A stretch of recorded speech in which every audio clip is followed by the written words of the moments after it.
Folks are continuing to trickle in, but I want to be cognizant of our time and leave lots of space at the end of the presentation for some great Q&A opportunity. But once again, I'll introduce myself. Hello, happy Sunday. My name is Eric Klein. I'm one of the Assistant Directors of Admission at Chapman University, and I'd like to welcome you to our parent information session today. Just a few housekeeping items before we get started. This presentation will be recorded and sent out to you all. So you will receive a copy of this presentation and the slides once we wrap up. Typically, we can get that out within 24 to 48 hours. We also have a Q&A opportunity for you all. If you're interested, you can begin putting some questions in there as the presentation is going, if the things that I'm mentioning are sparking any interest. And as I mentioned, we'll have some Q&A time at the end of the time as well. With that, we can go ahead and get started. In terms of what we'll be covering this day, we'll start with a quick overview of Chapman as an institution, who we are, where we're located, all of those pieces. We'll also chat a little bit about financial aid and our admission process, deadlines, timelines. We'll also cover how we review our applications. We'll chat a bit about our housing and campus life, and we'll wrap up with some parent opportunities for you all to be mindful of as well once you become Panther parents. So I hope that this is helpful, and I know that there's lots of folks here who may know us really well. Maybe you are part of our alumni network. Maybe you have other children who have already attended Chapman, so you may be pretty familiar with the information that I'm covering this morning. But there may be some folks who also don't really know us. So this is time to get general understanding of Chapman, who we are, just for your information as well. This is also kicking off our time, which we call our Discover Chapman events. That's essentially our virtual fall open house. So we've got dozens of different virtual offerings that will be going out throughout this week and next week, and it'll be covering things more specifically, things like disability services at Chapman or academic advising. There's sessions on our schools and colleges as well. So if you're wanting more specific information about some of those topics, be on the lookout for those invitations for those Discover Chapman events as well. We can start off with an overview of Chapman just to give you all an understanding. We've got a really rich, over 160-year history, being founded in 1861. We're also the third largest private university in California, located right in the heart of Orange County, in Orange, California, actually. We're classified as a mid-sized comprehensive institution with over 120 different areas of study that you all can participate in and your students will have access to. Our location really is a unique identifier of who we are as an institution. We're the only mid-size comprehensive institution in our area of Orange County. In addition to that unique factor of us, Orange County also is home to over 85,000 different businesses and organizations that call our region home. So that can be really helpful post-Chapman. Students are not only getting a really high caliber education from our faculty and support staff here, but they're also going to have lots of opportunity beyond Chapman when it comes to jobs, internships. We're really blessed in our area and have lots of opportunity for our students to have something to add to their resume as well. It's also a very diverse campus. We've got students coming from all 50 states, 4 territories, and 87 different countries. It's intentional learning opportunities at Chapman as well. Average class size is about 23, so that really allows our students to dive into the material on a really intentional level, really allowing them to connect with our faculty as well. This is a space where students can really plug in. They're very engaged, and they've got lots of awesome outcomes post-Chapman as well. When we're thinking about admission and things to be mindful of as you go through the application process with your student, every August is when our application opens up. We're exclusively a common application institution, so that's the one application students are completing. We've just hit our early action, early decision deadline as well for this incoming cohort of students being November 1st. Just quick PSA as well, if students are still working to finalize the application, there's definitely some grace period that we have going on currently as well. If students are needing to finalize their applications, they can certainly still submit them, and I'd encourage them to get those applications in as early as possible so that we can add your application to that early cohort of students who have just submitted. For those students applying in that earlier round, they can expect to get their decision about mid-December or so. We've got some timeline slides moving forward that gives you more understanding of the nuance of some of those decision releases for the different notification plans and programs your students might be interested in. But if your student needs a little more time to work on their application, that's great too. We do have our regular decision deadline coming up, which will be January 15th, and students can expect to get their decision about mid-March or so. So for both our early notification plan students and our regular decision students, they're still going to have some time to sift through all of those application and admission decisions that they're receiving throughout those spring months. And then the hope is that we can finalize that enrollment decision and make that deposit to Chapman by May 1st. As I mentioned, there's a bit of nuance for some of the different programs and timelines that you all might be interested in knowing.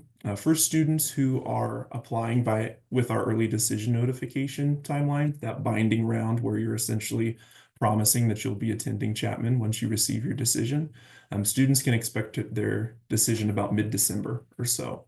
That's also inclusive of our early decision film and television production students. They will also be receiving their decision about mid-December or so. For our early action students, they will be receiving their decisions starting in mid-December, but can also flush out into mid-January or so. A lot of that has to do with some of the talent programs, and I'll touch on those in the next slide as well. In those College of Performing Art areas, a lot of the reason for that stretch of time where students could be receiving their decision comes in play because of those live auditions. So for the students who are interested in some of those talent programs, music, theater, screen acting, those pieces that have live auditions, invitations for those will start rolling out through mid-December and into the later fall, early winter months. So that's what causes that stretch of time when students could be receiving their admission decision. For the students who are applying to film and television production who are not early decision students, so those early action cohort of students who are applying to film and television production, they can expect to get their decision about early February or so. A lot of that has to do with the additional review of the creative supplement pieces, and that's conducted by the faculty of those programs. We're working in tandem with the talent-based faculty for all of those different programs through the review of their application. So I, as the admission officer, am reviewing the common application for general admissibility, and then the faculty of those programs are reviewing the creative supplement to assess the student's artistic ability. And then we're coming together to finalize that admission decision. If your student is outside of those realms, they're applying to one of the other programs that we offer at Chapman and they're utilizing the regular decision deadline, they can expect to get their decision by mid-March, as I mentioned.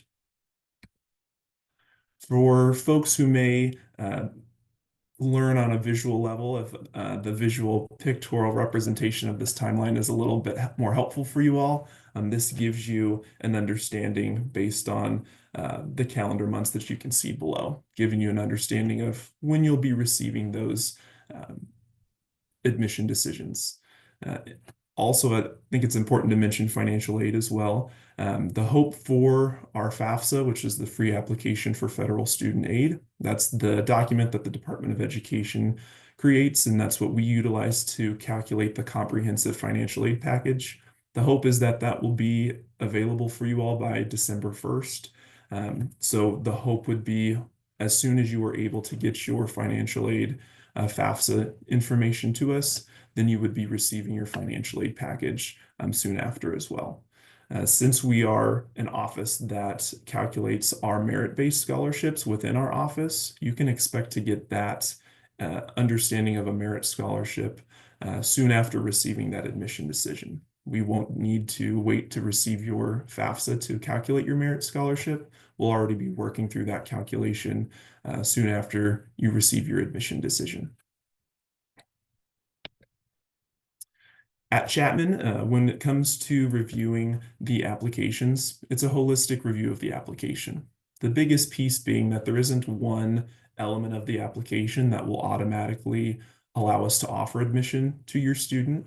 There's also not one thing that we would see that would automatically not allow us to offer admission to your student. So we're taking a look at all of those different application elements. But the things that we are looking for can differ based on the program that you all and your students might be interested in. I would argue at the core of any admission decision is going to be academic viability. We want to make sure that your student is prepared for the curriculum that we offer here at Chapman, and we hope that they've taken advantage of some of the more rigorous courses throughout their high school experiences as well. By no means do I need students to be completely maxing themselves out with high rigor courses. I always like to say, bend yourself, don't break yourself. We want to make sure that the student takes advantage of some of those challenging offerings, but we want to ensure that the student is taking care of themselves as well throughout their high school years. As the review of the application is holistic, we want students who have holistic interests and are a part of a variety of different things as well. And that's what makes our community at Chapman really exciting. And the application is the opportunity for the student to highlight those ways that they hope to impact our community at Chapman. Some of those opportunities will obviously be listed throughout the activities section of the application. And I always encourage students to include anything and everything from those officially sanctioned high school activities of athletics and theater.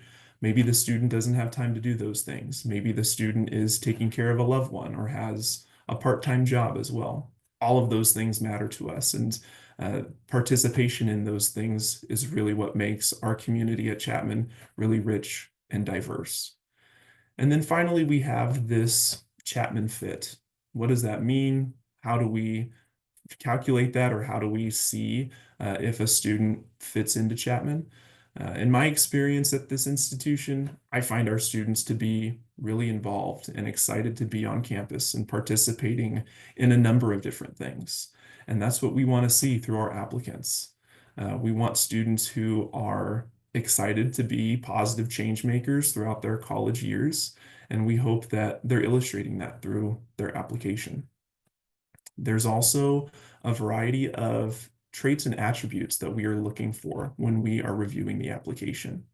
When we went test optional back in 2019, we realized that that's a big piece of the application that we are no longer requiring students to include.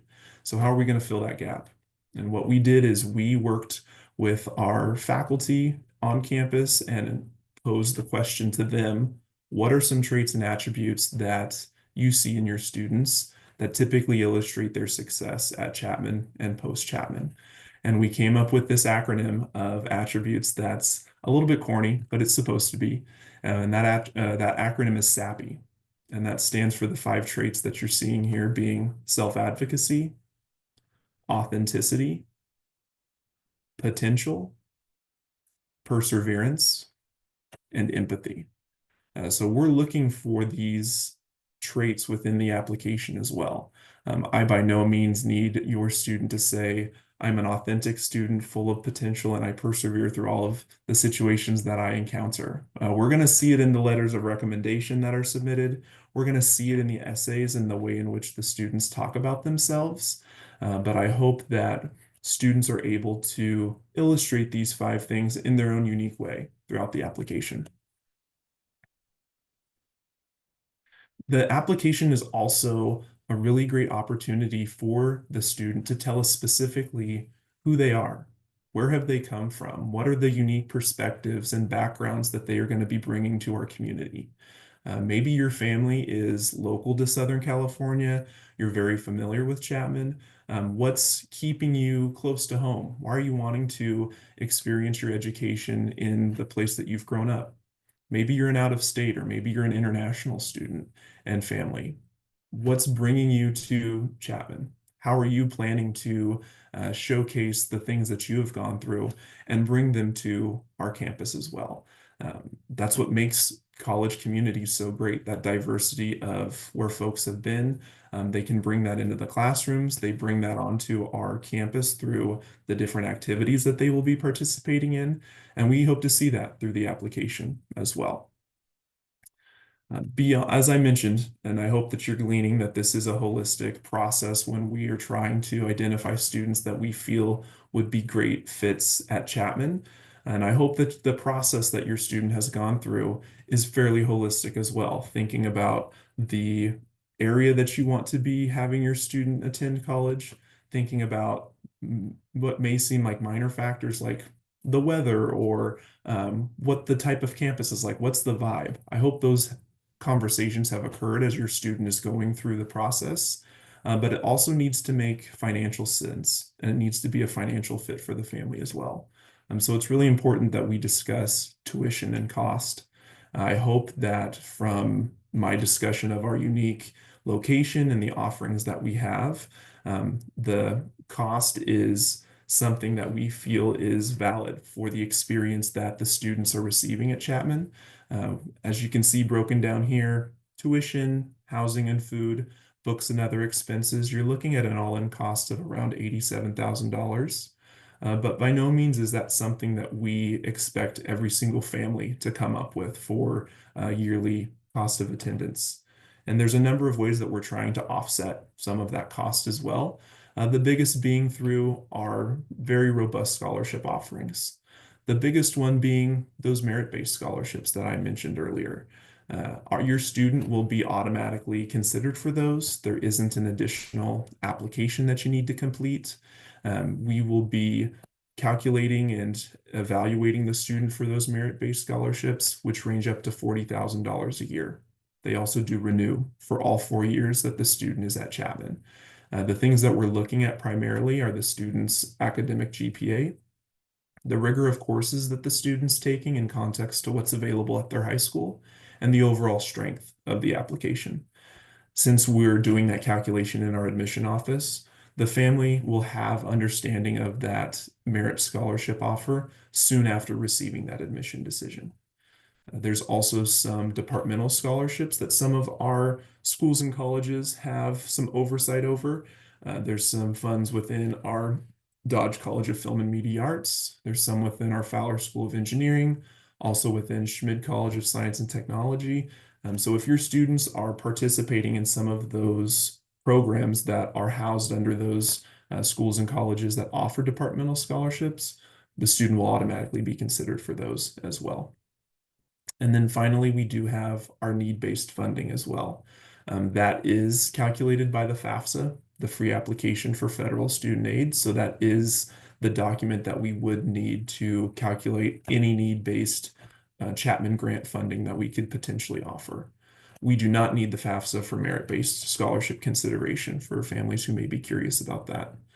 And then finally, we do have some mission-driven awards for some of our high-need, high-achieving students. We've got some funding for some of our students in our local backyard areas, also some funding for some first-generation students as well. We never want the funds and the financial situation to be the main reason why a student can't attend Chapman. So we take this really seriously.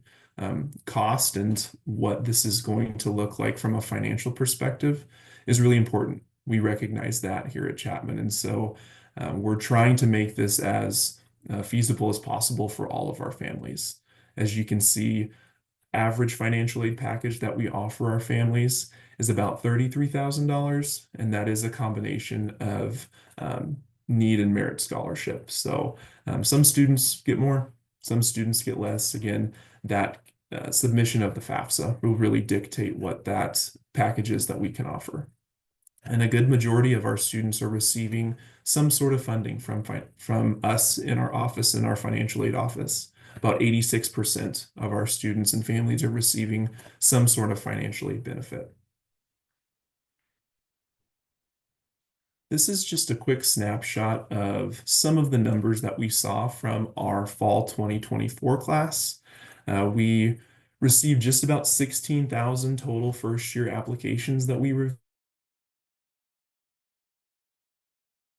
reviewed for this incoming class. That average that's a weighted GPA. So we're doing the recalculation of GPAs in our office. That was a 3.83 that we saw. A good majority of students are also submitting their application without test scores. About 76% of the applications we received did not include test scores. And it truly is an option for our students and applicants. If we have the test scores, that's great. We will certainly utilize them in the review of the application. If we don't have the test scores, that's great too. So don't sweat that too much. If we have them, as I mentioned, that's awesome. If we don't, that's okay too. It's a very diverse group of students that are coming through our doors as well. About 21% identified as first generation students. Almost half of our students are identifying as students of color as well. I know that this can be a pretty scary process to go through. I know it was for myself and my family. I'm not only an only child, but I'm also a first generation college student. So this was a lot for my parents and I to go through. And we recognize how important you all are through this process.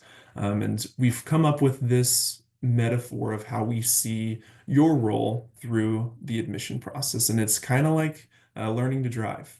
The child is the one that needs to get behind the wheel, obviously. You can't be driving to teach the student how to drive. They've got to be in that driver's seat. And we hope that they're in the driver's seat of this college application and selection process as well. Absolutely provide that support and assist them through their process, but we hope that you're not doing it for them. This is their college process. We want them to have a good understanding of the schools that they are researching and the schools that they are applying to. Because obviously, at the end of the day, it's going to be their 4 years that they are stepping foot on campus. So, as much as we can allow them to steer this process, that's going to be what we feel is the best opportunity for them. And ensure that these are just a few different things that we hope that you're encouraging them to do. Check in with folks like me. This is one of my favorite parts of the job, supporting your students through this process. So they can always reach out to myself, introduce themselves to me, let me know where they're coming from, ask questions if any of this process is confusing. That's what we're here for. It may sound silly too, but make sure they're checking their emails. The main line of communication that we utilize to connect with your students is email. So that's where they will be notified of events. That's where they will get emails from me introducing myself. That will also be where they get access to their application status page once they've submitted the application. And that's what they will utilize to see and ensure all of their different items have been submitted to ensure that the application is complete. So really crucial that they're checking their email regularly and checking into that status page as well. That's also where we will release their admission decision. So depending on their timeline, as I mentioned, that's the place that they will find out if they have been offered admission to Chapman. In terms of housing, we do have a 3-year housing requirement at Chapman.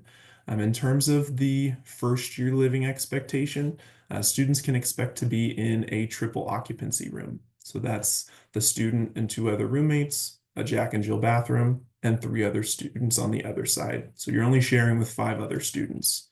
We also house by living learning community. So students will, at the minimum, be housed with someone in their same school or college. They could potentially be living with someone who is in their major as well.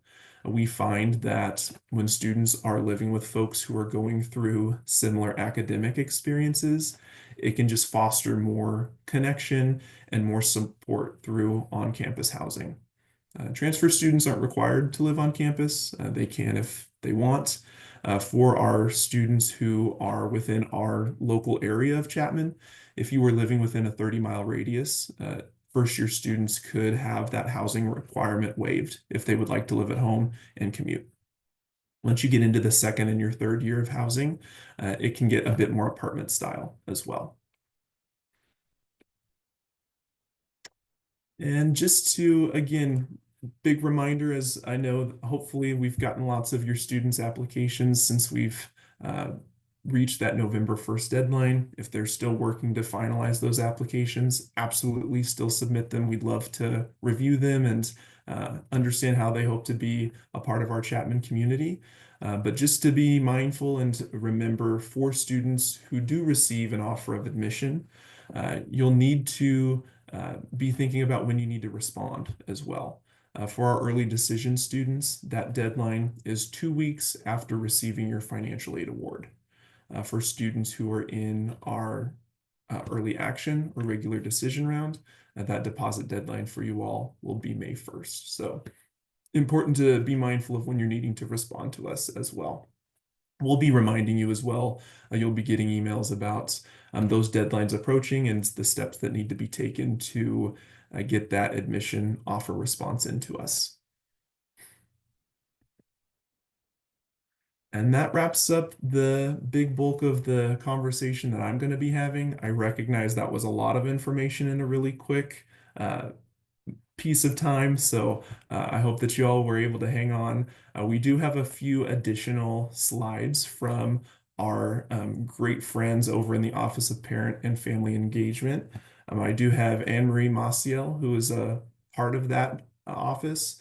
She's the manager of Parent and Family Engagement. So if she could join us and talk a bit about the offerings for their office and how you all as parents can get connected, that would be awesome. Thanks so much, Eric. Hi, everyone. My name is Anne Marie, and as Eric mentioned, I am the manager of parent and family engagement. And our office exists to be the parent and family's primary point of contact at Chapman University. We have three main goals, and that's to connect our parents and families to the campus, its resources, and each other. And once you become a part of the Panther family, we are here to help you encourage your student to utilize campus resources and to have a positive Chapman experience. Also, we would like to foster your own connection as a parent to the university through areas that may interest you. So some of the ways that we connect parents to campus can be seen here. And those are through new student orientation, where we welcome students and provide parents with a great first look at campus. We have Chapman Family Homecoming, which brings parents, students, and alumni together for a weekend in the fall semester. Parent Spring Summit is our office's signature event, which happens in the spring, that welcomes parents for a weekend of programming to explore the Orange campus and learn about resources for your student. And of course, just to connect with other parents as well. And then throughout the year, we offer a variety of volunteer opportunities to deepen your experience with the university, whether that's on our Orange campus or regional opportunities in your own area. We are here to help connect you in the best way possible. Other resources that we have for you specifically are a dedicated phone line and email, whether that's something very small like a housing issue with your student that maybe you just need help connecting or getting a resource to your student so that they can communicate with the proper person, or maybe your student is struggling with their mental health and you need to know who to connect them with on campus. We are here to provide those resources for you. And like I said, just get you connected and making sure that, as Eric mentioned, your student is the driver and you're just helping them and guiding them through their process at the university. We also have our website, and that has all of our resources listed.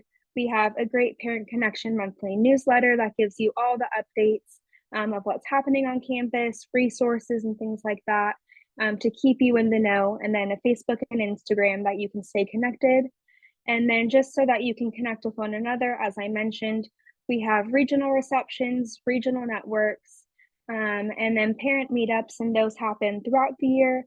And then if you're admitted, if there's a high concentration in an area, we do host summer welcome receptions, and you can meet people before you even come to campus and connect with them and meet those individuals and really just start getting involved before your journey really begins. So those are some of the ways, and we are always here to support you and your Panther on their journey. Thanks so much, Anne Marie. And as Anne Marie mentioned, this is the students process, but I love that we also have these resources for our parents and families as well. We recognize this is a family decision at times, so we want to ensure that you all feel supported and have opportunity to connect further once your student joins the Panther community as well. And then finally, we've got some great ways to connect with our office. These are a few different QR codes that you all can scan. If you don't get them scanned right now, as I mentioned, you'll be receiving the presentation, so you could scan later on to connect with our socials. That bottom right one, if you scan that, that gives you an opportunity to learn who your counselor is. So you can put in your high school and then understand who the individual is that will be supporting your admission journey. We're a robust team. This is all of our friendly faces, and we work on a territory management uh, philosophy. So we each have different areas of the country and the globe that we cover. I myself work with all of our students from the Pacific Northwest, including Alaska, Washington, and Oregon. So shout out to my PNW folks who are here if y'all are a part of this presentation. But that counselor QR code that you'll see that you saw on the last slide, that can get you connected to who one of these lovely individuals is that would be your admission counselor through this process. And that wraps up the presentation. Again, I recognize that's a lot of information, but it does hopefully give you general understanding of who we are, how we're reviewing, and what we're looking for through the admission process. Um, Previously, I did mention this is our kickoff to our fall virtual open house, our Discover Chapman events. If you're looking for more specific information on some of those offices or program offerings that we have at Chapman, we'll have the link for those included in the chat in this session. But you'll also be invited to those DCE events in the thank you follow-ups that you'll receive that will also include the recording of this session. But we are going to now kick off the Q&A session. I'm going to stop my share of the presentation, and we're going to get that kicked off. In addition to myself and Anne Marie, who are here to moderate and play MC for these questions, we also have a few current students who are on the call as well. Ruthie and Ryan, if you all could connect with us and take your cameras off and introduce yourselves to everyone here, that would be really great. Ruthie, how about we start with you? Amazing. Hi, everyone. So excited to be here with you all on this lovely Sunday morning. Again, my name is Ruthie. I'm a sophomore strategic and corporate communication major with an honors minor from Portland, Oregon. So Eric was my counselor, known him for a while. A few things that I'm involved in on campus. I am a tour guide. So if you come on campus, you might be on one of my tours. I also work in the Office of Admission as an office assistant. I do a lot of those fellows interviews, and then outside of admission, I'm on the student advisory board for the School of Communication. I currently intern at a PR agency up in LA and always have something different going on campus. So super excited to be here with all of you. Thanks so much, Ruthie. How about you, Ryan? Hi guys, good morning. My name is Ryan. I'm a second year student here at Chapman. I study broadcast journalism and documentary film. I also have a minor in political science. Like Ruthie, I'm also a campus tour guide, and then I also work in the Office of Admission as well. I also do some of those fellows interviews as well, so feel free to sign up if you're applying. Aside from that, I'm also involved with Chapman News. I'm part of the production crew there, and for the Chapman Sports Broadcast Network. I'm also involved in our Latinx club, and then I try to do a really great job at going to a lot of different campus events and just seeing what's going on. Thank you so much, Ryan. We're going to be answering as many of the questions as we can that are going through the Q&A right now. I also have an outstanding team of typists in the background who are a part of our admission office, and they're answering some of those questions in the background as well. So there will be lots of questions flying around. I was looking just quickly to see some of the ones that are coming up, and Ruthie, I was curious to hear your experience of taking classes outside of your major. And do you have access to some advising to figure out what classes should I be taking if I'm thinking about classes outside? Would just love to hear your experience from that academic lens. Yeah, absolutely. That's a fantastic question. So, something I love about Chapman is our general education program. It's going to be 9 different inquiries that you're going to have to fulfill by the time you graduate. These can be fulfilled by, your AP, IB, college credit, but I chose to do a lot of mine at Chapman. And doing so, I got to experience a lot of different disciplines and, classes that aren't in my communication major. So, for example, last semester for my ethical inquiry, I took Holocaust in history and film, which was amazing. We got to analyze and watch a lot of different Holocaust films as well as start writing about it, right? So I'm not a history major, I'm not a film major, but I still got to take some pretty incredible classes related to both of those aspects that I'm still interested in. And what's really awesome is all of our schools and colleges, as well as undeclared students, have advisors. So you're going to be able to meet these advisors. They're some of the most wonderful people. We have staff advisors as well as faculty advisors. So we have staff advisors that are specifically hired to help out students. And then our faculty advisors are actively professors teaching, and they're also just wonderful people to help out. I love my advisor, Dr. Weber. She is actually my advisor for my internship right now. Thanks so much, Ruthie. While we're kind of on this academic lens, I wanted to ask if either of you had any information about if students can double major, and any knowledge that you guys could share about that. Yeah, there's a lot of students who double major, especially in related fields. I know a few people who are still alumni that have graduated that I've talked to, but also current students that have double majored in like broadcast journalism and political science, since the two kind of go hand in hand in like the journalism world post grad. But a lot of students are able to double major. It does depend on major to major on how large your major is and what that requires. But that students definitely do have the opportunity. You always have access to your undergraduate advisor, your academic advisor. They're always there for you. I've talked to mine quite a bit, and they're really just able to help you on fitting that double major into that 4-year period. Or if you want a double minor, I know people who have double minored as well. So you definitely have a lot of resources on if you want a double major or maybe double minor instead. But yeah, there's definitely a lot of opportunity there. Thanks, Thanks Ryan. so much. There are a lot of questions about financial aid, so this might be geared a little bit more towards Eric. But we did have a lot of questions about where can applicants find information on financial aid and scholarships, and where can they apply? And then also, do applicants have to submit a CSS? Great question. So for families who may be unfamiliar, the CSS profile is another financial calculation document that some institutions do require.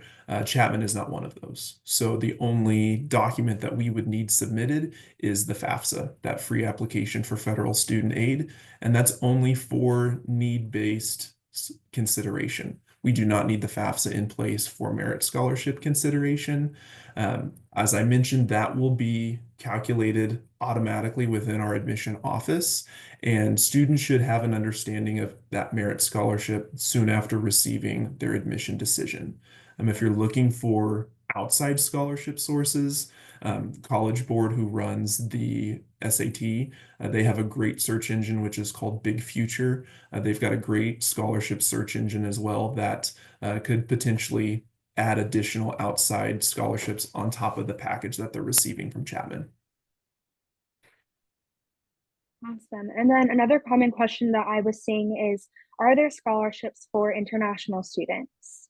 We do have scholarships for our international students. They will be considered for those merit-based scholarships, just like our domestic students. So yes. Perfect. And then I know with FAFSA, there have been some funky things going on there. With FAFSA being delayed until early December, how will financial aid for early admissions and early decision applicants be handled at Chapman? Yeah, so we're prioritizing those early decision students. If you are applying under that early decision notification plan, our financial aid office has made that a priority so that they will be getting their scholarship packages comprehensively as long as we have the FAFSA in place soon after receiving that decision, again around mid-December or so. This is all kind of on the caveat that FAFSA does get released December 1st. If there are any delays, that could prolong the packaging of our scholarships. My hope and my recommendation is once that FAFSA becomes available for you all, get it completed as soon as you can. So if you could even start compiling some of those tax documents, all of those different financial instruments that you need to complete the FAFSA, if you have all of that in line earlier than later, once the FAFSA becomes available, get all that submitted so that we can get your package to you as soon as possible. And then last question kind of regarding scholarships and all that. Yeah. What is the average marriage-based award, would you say? Average financial aid package total is about $33,000. Awesome. Okay, I'm going to take this back to Ruthie and Ryan. For you guys, would you say what programs did Chapman offer that maybe you participated in going into the summer leading into freshman year to just kind of help transition you into, the Chapman community, and how did you build that community and really start getting involved to just help ease the process and get comfortable?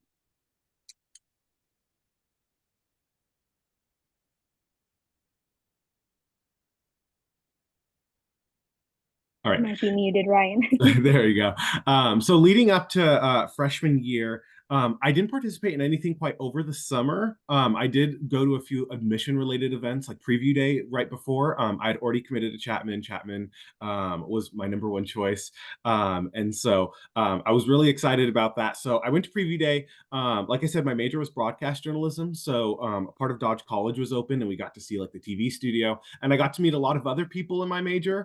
And I met three people. Her name is Sophia, and I met someone named Amelia. And so they were all just really cool. So when I came to my first day of class, I actually had classes with them since they were admitted in the same year under my same major. Aside from that, when I moved in the Tuesday before the first week of school. And so Chapman has this whole pretty much week full of events, and we call it orientation week, or as students like to nickname it as O week. And it was filled with a ton of really cool events to build community and just get to meet a lot of new people. And that is really where I started, creating my Chapman family and my community. But also living on campus also helps you really get to know the people who live around you. I know the night that I moved in, my building kind of had like a mixing session where we all got to meet each other on the floors in the building, and so I got to meet a lot of really cool people. And so, like I said, I didn't do any summer programs, but I was still able to be really involved in getting to know a lot of people and getting my start on that Chapman experience. Awesome. Can you guys, I think Ruthie, this might be a little bit more geared towards you, but can you share about study abroad opportunities that Chapman offers? And if you've had any experience with that, can you just talk a little bit about that and what the process looks like, and maybe the offices that you work with and the support Chapman provides? Yeah, absolutely. So I mentioned that I'm a sophomore, but I actually have already studied abroad, which a lot of people are surprised about. But we have something really incredible called interterm. So Chapman runs on a 4-1-4 system. This means 4 months of our first semester, 1 month of interterm, which is in January, and then 4 months of that spring semester. So during interterm, you are more than welcome to stay on campus, take some classes, be home for an extended winter break, or you can be like me and travel. So I got to go to Rome with the honors program for 2 weeks. It was an incredible experience. I was the only freshman with 9 other girls, and we just had a blast. We ate so much gelato, even though it was freezing, and just had the most wonderful experience. And then I'm also planning to go to London my fall semester next year, which I'm so excited about. So to kind of explain how I got there, right? You, for those semester options, you're going to be applying an entire year in advance. So that means that right now I'm applying to go to London for next fall, if that makes sense for everyone. And that's just because we want to make sure everyone feels really prepared before they go off to a foreign country. Now, each of our colleges and schools has their own study abroad advisor. So for the School of Comm, as well as the College of Performing Arts, we have Jordan Kaiser. She is amazing. So I just meet with her. I say, hey, this is where I'm interested in going. How can we make this happen? What are the kind of options for me? And that's just what we do. So right now I am applying to go to London. I'm not sure which university I'm going to yet, but I'm super excited no matter what. We also have a lot of summer options as well. I know a lot of people, especially are kind of engineering or business majors, it might be hard to travel through the school year. So summer is a great option as well. I had some friends who went to the coast of Italy and had the most amazing time. So hopefully that helps. Ruthie, since your mic's hot, I was kind of thinking too, since you've been traveling and you've gotten to do all these cool abroad experiences, but you're also an out-of-state student hailing from Portland. Um, what has that experience been like for you being an out-of-state student? Do you have access to our facilities on campus during breaks? Do you feel like you have connection for students when maybe it's the holiday season or it is their opportunity outside of those normal school hours to connect with folks? I just love to hear your thoughts on being an out-of-state student. Yeah, honestly, I love being an out-of-state student. I'm from Portland, right? Super rainy right now. The weather is disgusting. So I really knew that I wanted to come down to Southern California, have the beautiful weather, get involved in the entertainment experience. So I really enjoy it. I think it's a beautiful way to challenge myself while still not being too far from home. I have a lot of family down here. I really enjoy going out for the various Jewish holidays and seeing them for birthday parties and stuff, where I usually wouldn't be able to do that because I would be back home up in Portland. So I would say, as far as being on campus, if especially with our international students, they choose to stay on campus for the holidays. We have so many different events. The cafeteria is sometimes open. It kind of depends because, we want to give our amazing service workers a break as well. But we always have a Thanksgiving activity, which is really fun, as well as just a bunch of different spaces for students to kind of get together. The dorms are open if you need them. Personally, I will be going home for Thanksgiving this year, but last year I didn't. I stayed in LA to see some family, and I'm not gonna lie, it's hard being an out-of-state student. I miss my family. I miss my dogs a lot. I actually have a lot of Portland posters up in my room, but I also wanted to challenge myself and take a risk, and has 10,000% paid off. So I would say, if being an out-of-state student scares you at all, just try it. You might as well, and you always get to go back home for breaks, which is the best part. Thanks, Ruthie. And I will say, as a parent, Orange County is a great place to come visit as well. As Ruthie said, the weather is great. There's lots of fun places. So it's a great place to be as a parent and as a student. Um, Ruthie and Ryan, can you guys talk about what kind of, well, you guys are still students here, but what kind of career support Chapman has offered to you guys during your time here now? I know you guys are a little bit on the younger side, but either directly from your school and your advisors, as you mentioned, or even just from our career and professional development office and the resources that they provide you as students. All right, I'll go first.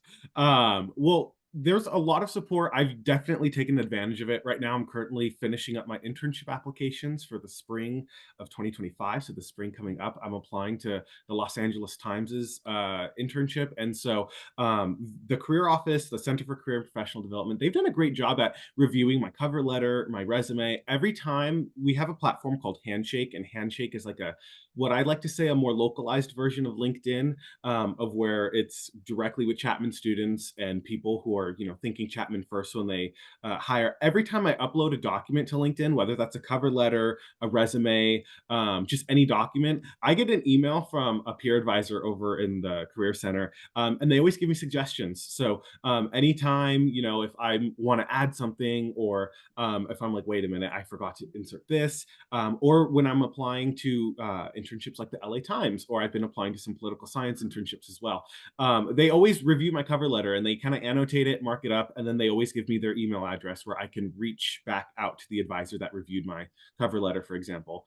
So I've taken a ton of initiative with that, or I've utilized it a lot in that aspect. Our college and my professors have also been really great at helping get internships and things like that as well. So a lot of the faculty in my program I'm really grateful for. But Dodge College, which is the college my major is under, also does have a lot of really cool career resources as well, if you want to go into film in the entertainment industry, and that's something that maybe you're majoring in.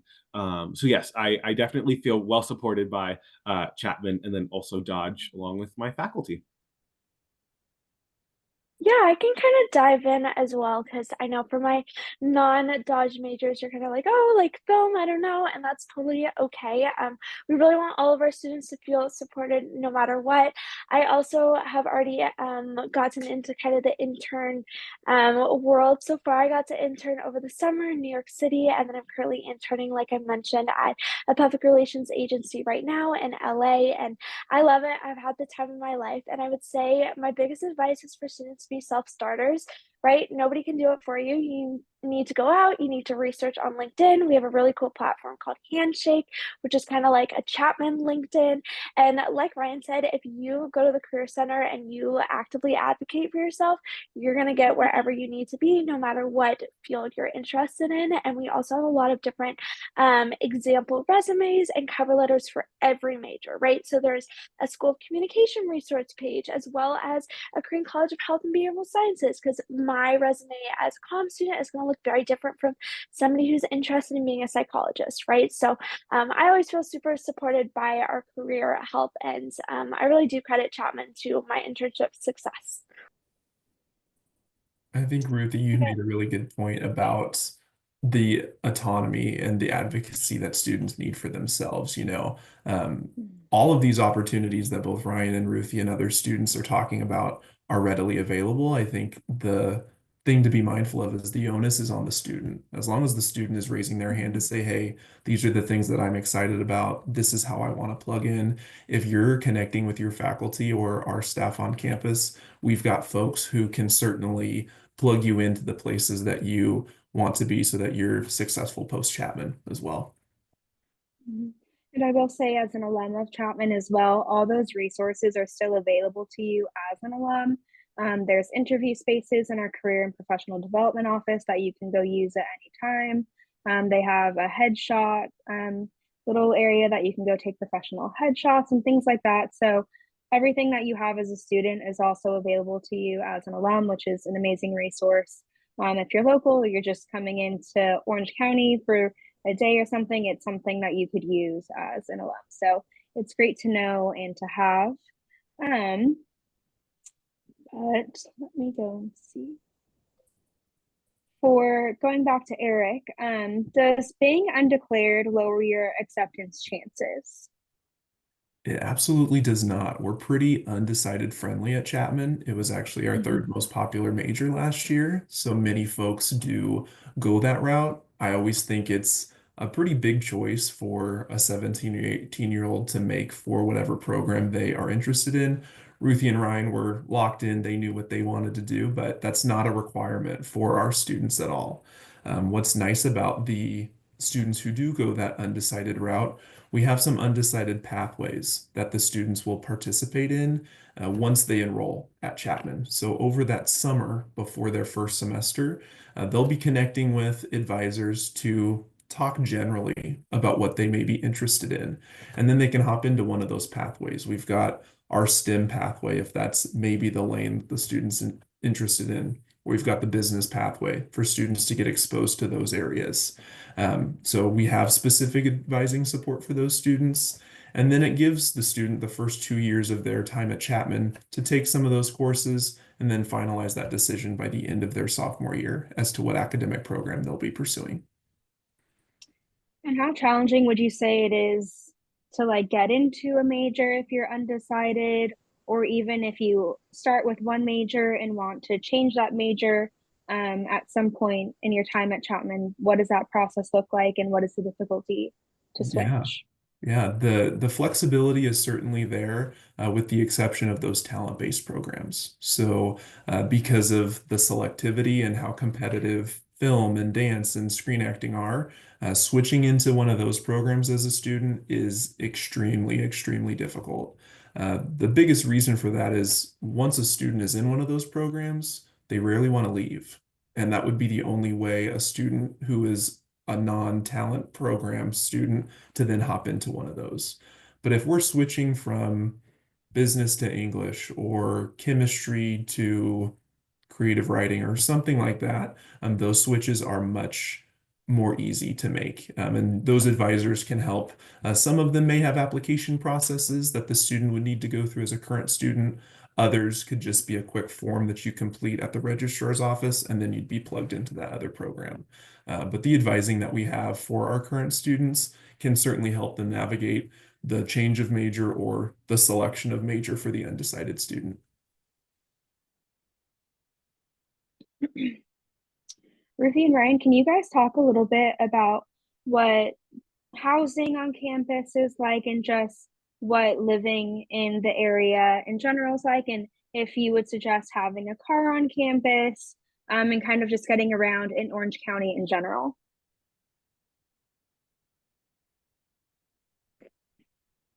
Yeah, the housing on campus is really great. Freshman year is when they pretty much group you by college. And so everyone is studying the same discipline, really. So my roommates were, one of them was an animation major and the other one was a film and media studies major. And so freshman year, like I said, especially after I moved in and they had that kind of mixer in the hall on our floor and we could get to meet everyone. It's a really, really social experience. And that's something that I really like because you feel really included when you're living on campus as well. I'm a sophomore now, so I'm no longer living in first year housing. It becomes apartment style housing after your first year, which is something that's really cool. You get to pick the building, your roommates, pretty much everything with all the bells and whistles. So I live in Chapman Court now. It's one of those apartment complexes that are just a couple miles from campus. And you're able to go ahead and take a shuttle that runs every 15 minutes. I've taken the shuttle plenty of times. I also do have a car on campus as well. I live about a little bit over an hour from campus, so it was easy for me to go ahead and bring my car. And so you're able to do that as a first year student. I do think the area is quite easy to traverse if you don't have a car, especially for your first year. A great resource is the train. I've taken the train plenty. I've taken it to Los Angeles. I've even taken it home sometimes too. But students right now ride for free. And so having those local transit options is really safe in my experience. But also there's a lot of places that you can check out walking distance from campus. If you haven't visited campus yet, you should check out our Old Town Orange, this kind of orange circle. It's like our historic district area. There's a ton of really cute shops, really cool places to eat. I've gotten ramen there plenty of times, dumplings, you can find pizza, you can find so many different cuisines there. I get acai bowls. I think over the summer I got an acai bowl like at least twice a week. And so it's a really great experience. And so if you have your car, that's great. But if you don't have your car, I think that you're still very well connected to Southern California, or some might have a car as well. And so you're definitely going to still be able to get off campus if you don't have a car.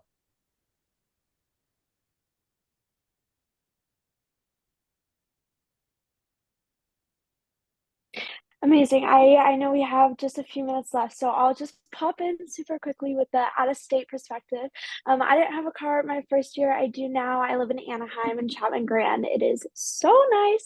I'm actually going to LA later today with my friend, but last year, I just used public transportation. I'm really used to that being from Portland, and it's really easy to kind of find if you work for it. I feel like people don't really think of Southern California as being able to use a lot of public transportation, but it is definitely there if you need it. And I just kind of relied on my friends as well, older students that I got connected with. But all of our students are allowed to have cars, first years included, and then about 30% of our first years do have cars on campus. So not the majority, but there if you need it. Thanks, Ruthie. Probably have maybe time for one more question, Anne Marie. I know we're close to 11:30 and I want to be mindful of folks' time.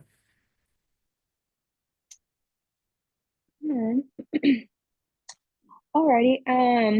In regard to the student body as well as faculty, what would you say the campus's views are on politics and just things like that, and the students kind of voicing their opinions and how the campus handles that?